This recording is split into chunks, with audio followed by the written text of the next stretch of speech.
Welcome. We are back with the Father Movement Show, and today we are talking about why and how men build community. And I'm here with a member of my community, my co-host, Braxton Starks. What's up, dads? How you doing? I'm laughing because I've never met somebody that started out that was like, welcome. But we're going to keep the show going. We're not going to stop. But that shit was so funny to me. I'm trying. It's new. It was good. Let's go. Yeah. So what's up, guys? Like Chris said, we're going to be talking about community and why it's so important for dads. And we're just going to jump right in, and we're going to have a great topic. And we just came off of the Love for Care. Love for Dad Summit. Love for Dad Summit. Yeah, and that was an amazing, amazing event. And I thank you for inviting me to it as well. But, it was the first night, and all of the dads, we kind of just got together and was drinking and was talking. Yeah. And I realized responsibly. Kind of responsibly. Well, most of us. A couple guys had Hennessy, which... Dangerous. Those are dangerous people. But Chris had a Tahiti, what was it? A tequila sunrise. Tequila sunrise, yeah. That's not first a mojito. No, Moscow Mule. Yeah, which is a masculine drink. I want to know y'all thoughts on that. Actually, is a Moscow Mule a feminine drink? Yes. I'm not gonna say is it a masculine drink. Is it a feminine drink? Because I don't think it's a feminine drink. Say Moscow Mule. Moscow Mule. That sounds very feminine. It sounds better than Tahiti Sunrise. I had a tequila sunrise as well, but that was after all the other dads had transitioned to the feminine side. So I started off with bourbon, bourbon, Woodford Reserve. And then you drank what you really wanted to drink, which was the sunrise. I just had to make sure everybody else was on it too. I wanted to make sure it was a safe space to have feminine drinks. There you go. And around me, it's always a safe space to have feminine drinks because that's how I get down. That's what I like. Okay, you blur the lines here. I do. Yeah, I do. Heck when you grown, you ain't worry about none of that. So exactly. But no, it was a really good time. And like you said, it was nice even us just gathering because we don't even have those spaces. I think I've mentioned it before. I've said it so many times I don't even know exactly where I said it. But with fathers, when you become a dad, active dad, engaged dad, it takes so much of your time. So you're a family man. You got your priorities to your wife. You got your priorities to your kids. And then somewhere along the line, you may try to fit in some stuff for yourself. But we need to set a time to do that. And so we were able to do that in this space. And it was good to see so many dads participate because we don't have those opportunities that much, So it was really good. We had a conversation about permission. Oh, my God. Yes, we did. Yeah, we talked about permission. And I think it's a good thing. Now, that's not necessarily what we were going to talk about, but it's part of community, right? Yeah, most definitely. One of our dads, Stephen A., who we got to get on this pod, Pod, I like that. Pod. You like pod. So he jokingly said, "Nah, I can't stay. I don't have permission." Which one of the younger dads, say his name too, Ant. Ant was like, well, permission? I'm not asking permission, And it was interesting, too. And that's why I like having different ages, what I'm saying? So we have a little bit of diversity of thought in there. Because we understood it as, it's not permission, it's just you're checking in. Most definitely. Like, because I'm a family man. I'm part of a team. I'm not coming in and just saying we doing this, we doing that. Most definitely. Whereas a lot of younger folks kind of look at it that way, like leadership. It's a certain level of understanding of leadership, right? And I did the same exact thing, right? I'll come in, I'm doing this, I'm doing that kind of thing. And it's like, nah, that's not what you want. Exactly. Yeah. No, that's pretty much why my first marriage fell apart. Right. Because I'm young, she's young, and we both like, you're not going to control me. Yeah. And I didn't have community to guide me through that. And you know what I'm saying? So I'm like, yo, I'm finna go do this. I'm finna go play basketball with the guys. I'll be back.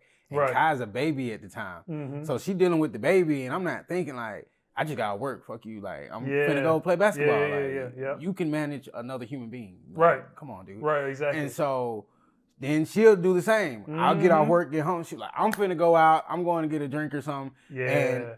And it created resentment for us because we just never really communicated instead of just telling each other what we were gonna do. Because at that age, everything feels like somebody's trying to control you. Yeah. And that's a topic I see a lot on social media too, where people are always saying, don't let them control you by telling you what to wear and this and that. Oh, yeah. But you really just need a community of older guys like what we did this week to just tell them like, yo, That's weird. That's kind of crazy that you don't want to just let your girl know what you finna do. Right. You know what I'm saying? Because what if she had something to do? Like, I had to leave the next day because Fee had a Pilates class. Yeah.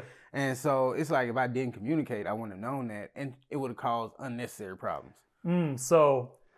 And this is why I think marriage is important, right? Because when you are single, you act as though you're single, right? You make decisions for yourself, and it is you're not going to control me sort of thing because there's no we for real. Not really. There isn't a weaving, you're not together in that way. You're dating, you mess with each other, or whatever you want to call it, but you're not like doing life together like this is us as a team moving forward. And so now there's a control aspect.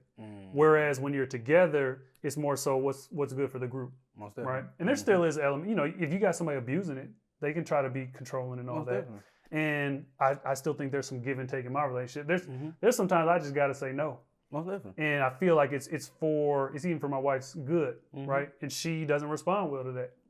She doesn't like it, but she respects it, and I think it's for the good. So I think that's what we run into. That's what matters, though. I think the people being able to respect it. When Fee tell me I wanted to go so badly, I wanted to come back the other night. Yeah. After I had left. Yeah. And finish my duties here, and she was like, no.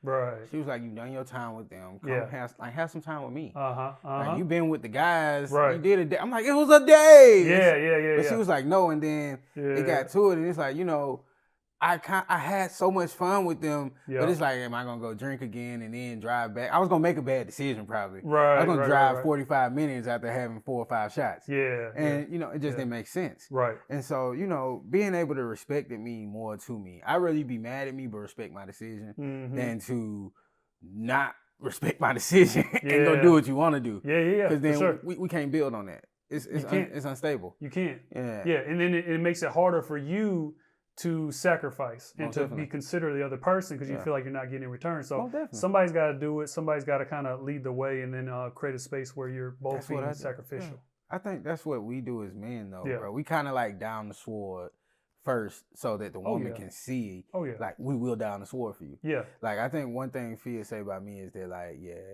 he'll just not do something just because I said it, or he'll move this type of way because I asked him to. And so it's always like, like you said earlier, a give and take. And I don't measure equality of the give and take. Oh yeah, that's nothing we can't measure, right? That's bad, though. It's not, you shouldn't be looking for a 50-50 thing. It never works out like that. No, it will not. It ain't gonna work like that.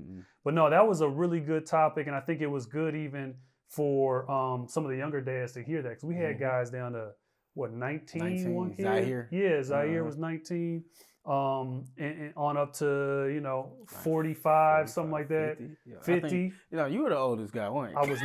I was not. I will be if it keeps going. What? Robert. Yeah. If Steven was there, he's older than me. Steven's older. Steven not older Steven than A. Robert. Steve. No way, Steven is older. Steve gotta be older. Kendrick Hustle. He gotta be older than me, man. He like Kendrick Lamar. Yeah. I think he older than me, man. Oh, dang. But no. So it's good. It's important. And it helps us to show up better when we come back home, right? Yeah, and it also helps us not to, because you take us out of isolation. You let us bounce some things off other people, and it's not even.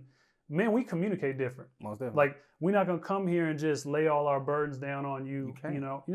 But we'll give you a little bit here and there as we're talking about whatever sports or whatever. Shoot, our women, whatever it may be. We'll give you a little bit. We'll give you a little bit more. Then we'll give you a little bit more, and then we'll have this real conversation. So you can only do that in community. We can't just go set up some little thing and be like, hey, let's. Like, even with your guys, right? Some guys, they're your boys, right? But you can't have those kind of in-depth conversations with some of them in certain settings. Yeah, and I feel like, bro, I just want to give you your flowers. Like, you set up in a great community where everybody is open, and I want to use the word vulnerable. Everybody was vulnerable about how they felt. Like, you left at a certain point. Like, I was there until everybody was gone. Right. And the conversation, I got tired. Man, the conversation got so vulnerable, man. Like, just people talking about their background and what they're trying to make it through right now and where they want to go in life. Even with the clip that you played of what my guy Josh said on sorry Josh. What my guy Josh said on Thursday, and it was just like, dang, like, bro, we actually have somewhere where we can be us. And I feel like it's a need for us to be able to do that more because for me, I was like a kid at the candy store when I finally started talking. Yeah. I had to apologize to Chris a couple times because I'm like, I have probably definitely put my foot in my mouth because I was having so much fun just being around guys because I'm always with my family. Like, I'm never not with kids and my woman. Yeah. And so that was a great release for me. And real quick, I respected it because you checked in with me. You're like, you know, I know me, right? I know my personality. I can get kind of to be on the edge of what's appropriate and what's not, having a good time and just, you know, bringing the energy. Am I good? I'm like, yeah, you're good. You're great. And I'm the same way, you know, like I had to learn, like, because if I get enough people to laugh at something I said, then I'm rolling. I know. I'm just going. So that's something, like when you said, I was like, dang, I know exactly what he's talking about. Come the same way. Yeah, because it could go. Yeah. It could go. But it's all part of the group, right? So like we have created a culture to where it's acceptable for you to be vulnerable. And that started right with me. You know what I'm saying? So I don't want to come off as though I have all the answers because I don't. You know, and I've even come to the group and just said, man, I got to ask y'all something. I don't know what to do. Because if you're a father and you're involved in your kids' lives, you will have moments, not even one, several of them where you don't know what to do. You know, it's going to happen a lot. Right? Even if you raised 5 kids and you get a 6th kid, there are going to be times you're like, man, I've never been in this situation. I don't know what to do with this guy. You know, this kid's different. You know? And so that's where when we can go to the group, we bring it to the group and then they can give you some advice. And see, man, if we ask for advice, we do want it, right? It's not like, you know, sometimes with our women, we don't necessarily know, like, is this advice, is this venting, whatever it is. But we're coming saying, no, we're looking for it, right? And we're not judging each other. And it's a safe space for us to do so. So now everybody's comfortable. And everybody's modeling that. And that's something that we're going to do is we start to expand our group out and give more people opportunities to do that and give, you know, some of our dads like yourself say, you know, hey, you will facilitate this group. And that'll be your group and it'll take on your personality, but we'll still have the same guidelines, you know, the same respect around vulnerability. You'll be expected as a leader to demonstrate that, right? Like, hey, I'm kind of messed up today. I'm feeling bad about this, or I'm sad about that, whatever it is. Once it's okay, just like, so what did you drink when you first got there? You drank the masculine drink. Oh, I had to. Yeah, you go with your masculine drink.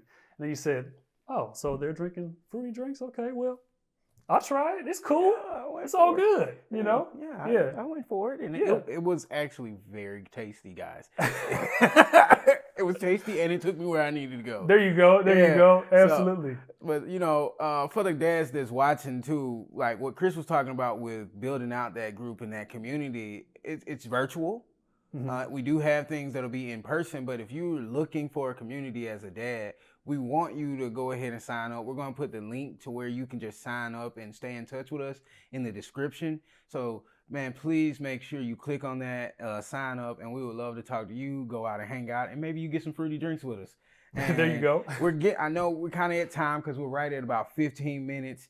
And so we're going to get ready to wrap it up. But Chris, you got any like final words to the dads about community? I would just say tap in, you know, like define yours. And it may not be ours, right? You may not want our community, but find a community because you are going to need it at some point in time. As younger people, we think we can just do things by ourselves. And that is a mistake because you're going to do something wrong. We see like, you know, Bill Gates, Elon Musk, and they're celebrated as individuals for their wealth. But it's a whole team that got them there. Matter of fact, it's a whole team that sustains them, that keeps them there, right? And we don't talk about that. So when you're young, you don't really pay attention to that. Or even I say young-minded because there's plenty of old people doing things by themselves. So I would say tap in, check us out. You can come on. You don't even have to jump on camera. You don't have to come off of mute. We'll invite you to, but you don't have to. We have guys that just check it out. You know what I'm saying? So yeah, I encourage you to just tap in. Man, that was a word from Chris. I think it's definitely helped me as a father and just as a person to be involved and just to get certain information that I wasn't privy to as a dad, and just to hear from the other guys that have more wisdom than me in certain areas, and some that don't, because it lets me know, like, you know, I might be on a good track. Yeah. But with that being said, man, I'm Braxton Starks. I'm here with my boy Chris White, and we up out of here, man. Y'all enjoy.